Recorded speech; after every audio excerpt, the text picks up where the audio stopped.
These are your video notes on the origin of life and chemical evolution. Let me go ahead and grab my cursor.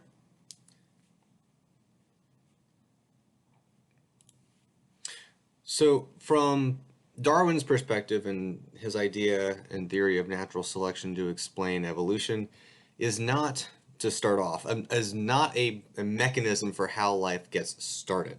It's simply a mechanism to explain the diversity of life and how it evolves once it has started, right?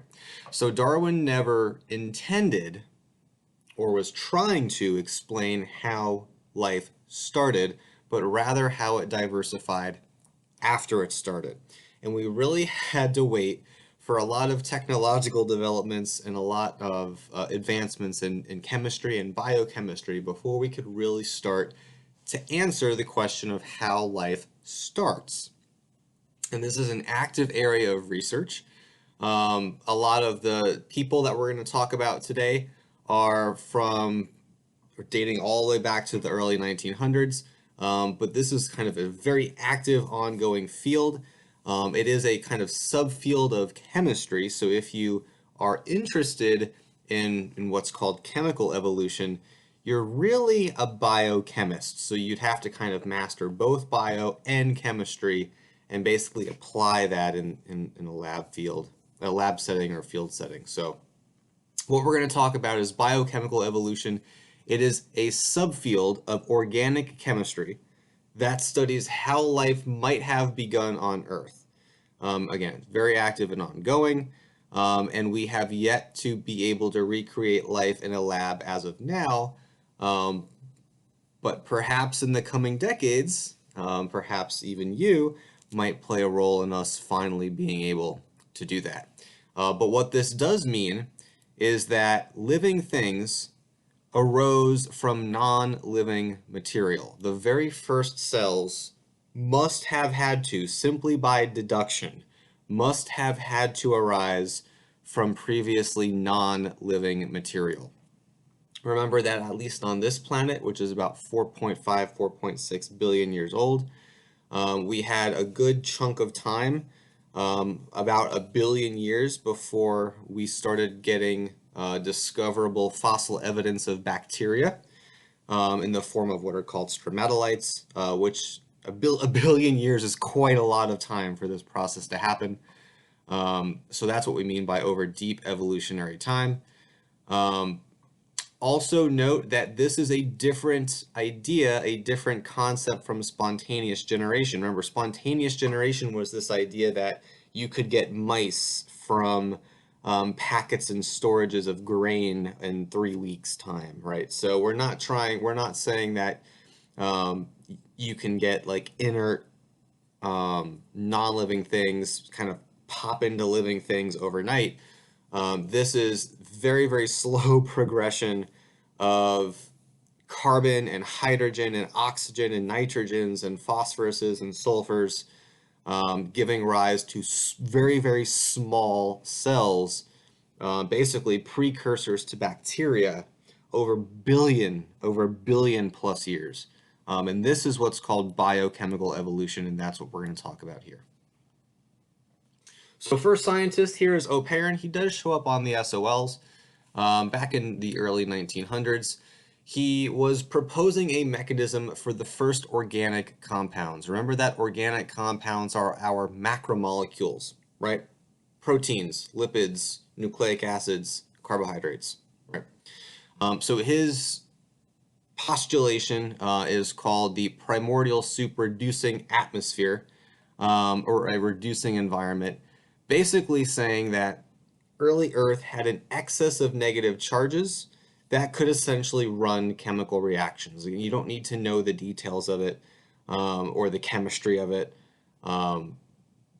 Just the overarching picture is fine, but pretty much before you had organic compounds, you had the precursors to those in the forms of the atoms themselves, the carbons, the hydrogens, etc., right? Coupled with Earth's early environment, which was very, very actually low oxygen and essentially static discharge from lightning and sunlight provides the energy to run chemical reactions. Um, but his ultimate proposal was that Earth's early oceans basically functioned as a primordial soup, right? I mean, Earth's early oceans were very hot, and they were kind of like if you think of a literal soup that you would eat, um, there are like little bits and noodles and whatever floating around in it. You would have carbons and hydrogens and hydrocarbons floating around, heating up, cooling down, interacting with sunlight, um, potentially getting struck by lightning. Earth's early environment was pretty brutal in that sense. But this is Oparin's kind of initial crack at chemical evolution. Again, 1924, to put this in context, World War One was, we had kind of finished World War One, not like 5 years earlier. DNA had yet to be discovered. All of the modern technology that we kind of take for granted at this point really isn't put in place yet. So this is a really early attempt to explain how atoms can start to form slightly more complicated structures.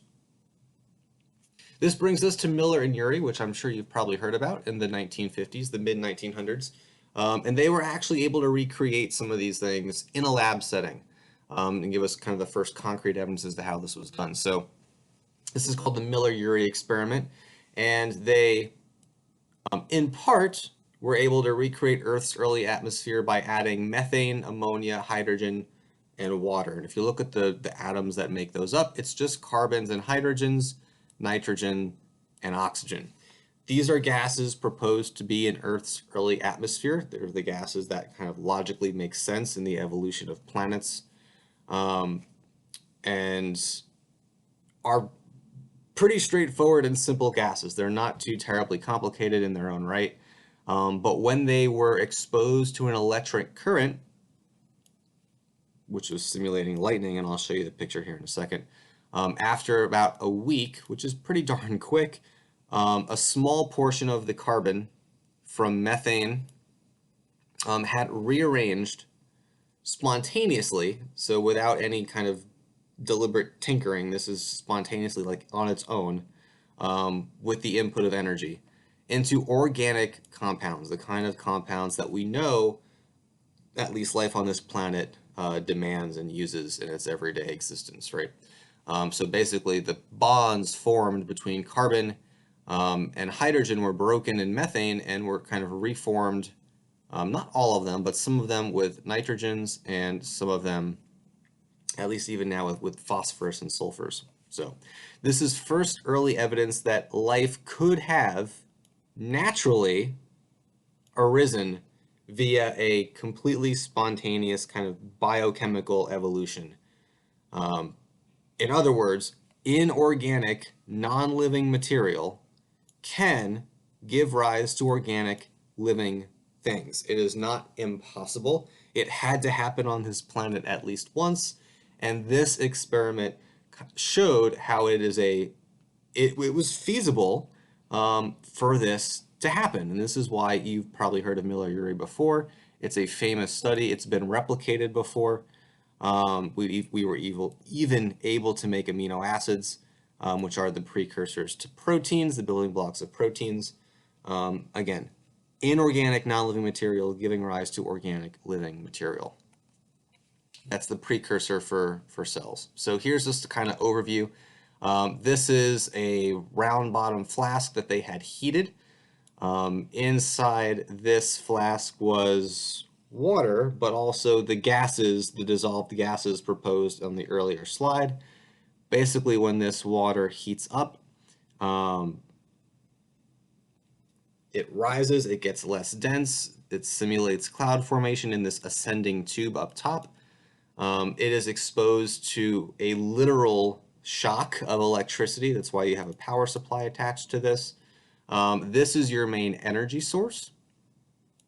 And this is literal electric discharge. It's like basically lightning. These are electrodes, an anode and a cathode.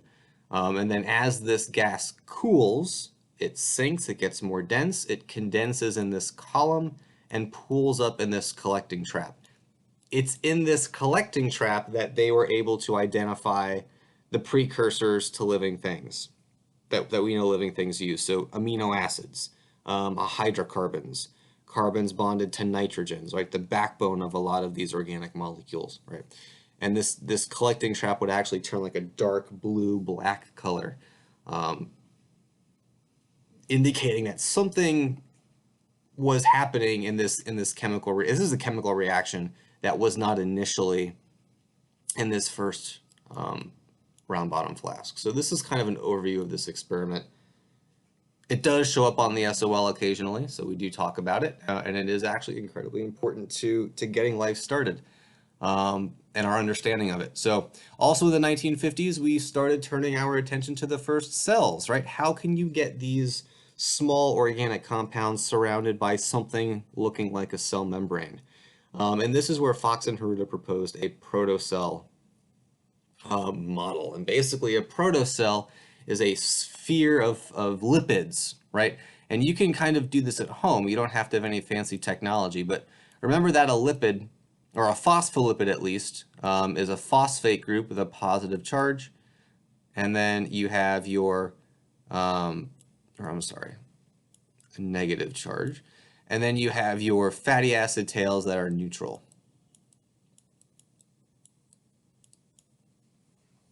Right. So if you drop these in water, phosphate group is a PO4, they will arrange themselves into a phospholipid bilayer. And this is what we see in our cells. You have the fatty acid tails kind of in the middle here, and then you have the phosphate groups either pointing out towards the outside of the cell or towards the inside of the cell, both of which are watery environments, right? So if you took, I don't know, a bottle of water or a little bowl of water and you dropped olive oil in it, or canola oil or vegetable oil, you'll see the little oil droplets form into spheres, right? You don't have to do anything special to it. It's simply just based on the chemistry of those molecules that they will kind of form into sphere shapes. It just has to do with waters attracting the negative charge of one side of the phospholipid, and the fatty acid tails kind of all hiding together. You don't even actually need the phospholipid part. You can just see the lipids and they'll form into a little sphere. That's a protocell in a nutshell. That's really all a protocell is. This is a spontaneous action. So again, do it on your own. When you mix oil and water, that doesn't just kind of float on top. You see distinct little spheres.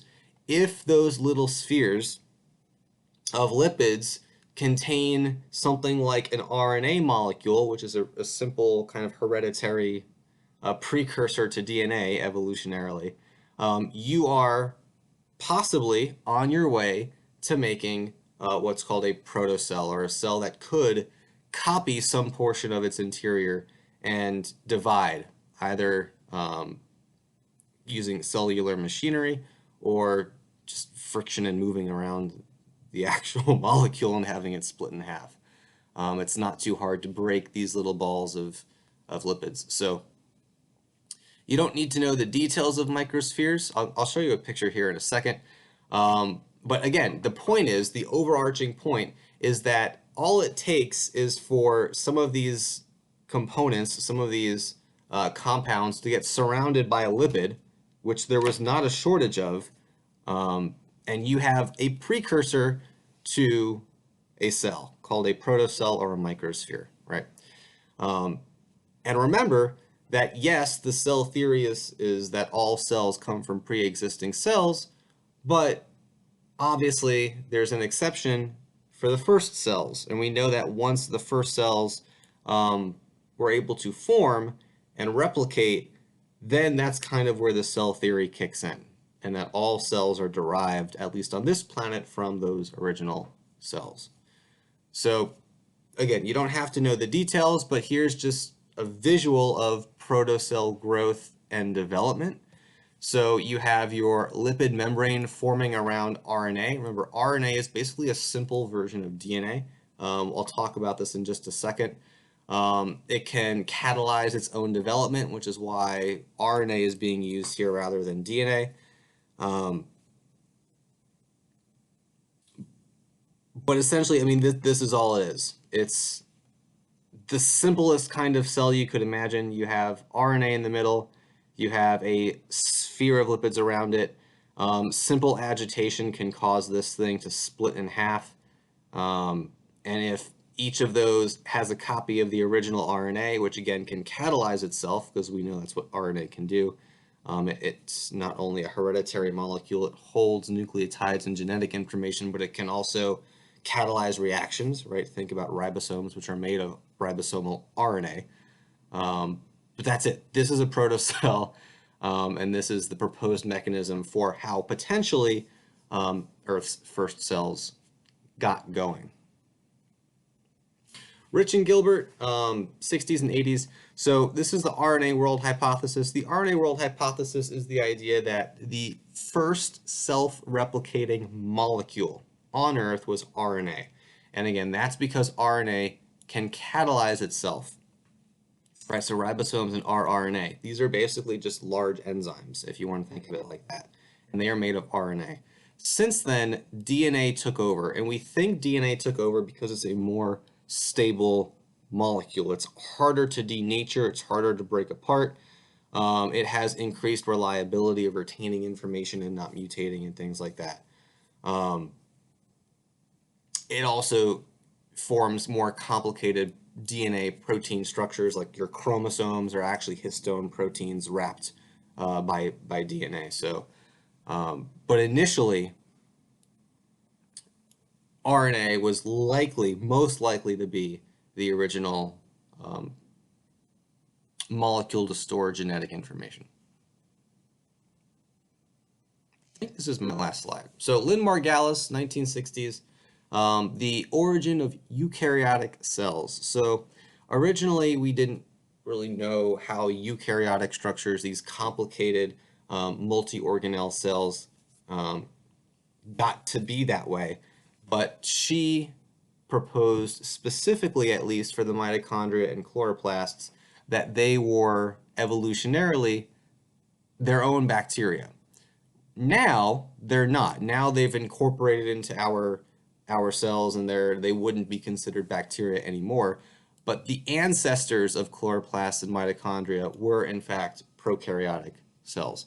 And we now understand this is accepted to be true. And the line of evidence that she had was basically that mitochondria and organelles are the same size as bacteria.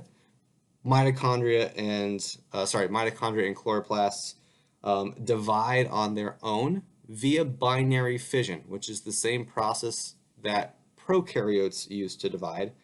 Mitochondria and chloroplasts have their own bacterial ribosomes. Remember that your ribosomes are slightly different than bacterial ribosomes. These organelles, mitochondria and chloroplasts, have their own ribosomes, and they are bacterial, in terms of the building and construction and the sequencing of the parts.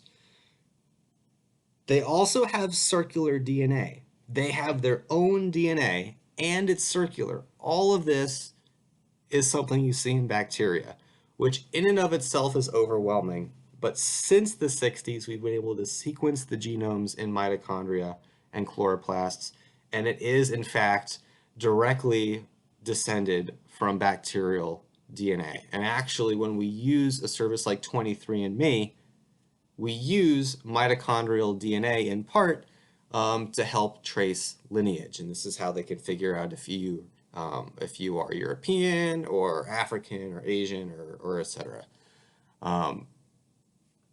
So this is the endosymbiosis or symbiogenesis, and basically an expanding of our understanding that life has evolved. It has changed over time. It must have evolved. It must have changed over time.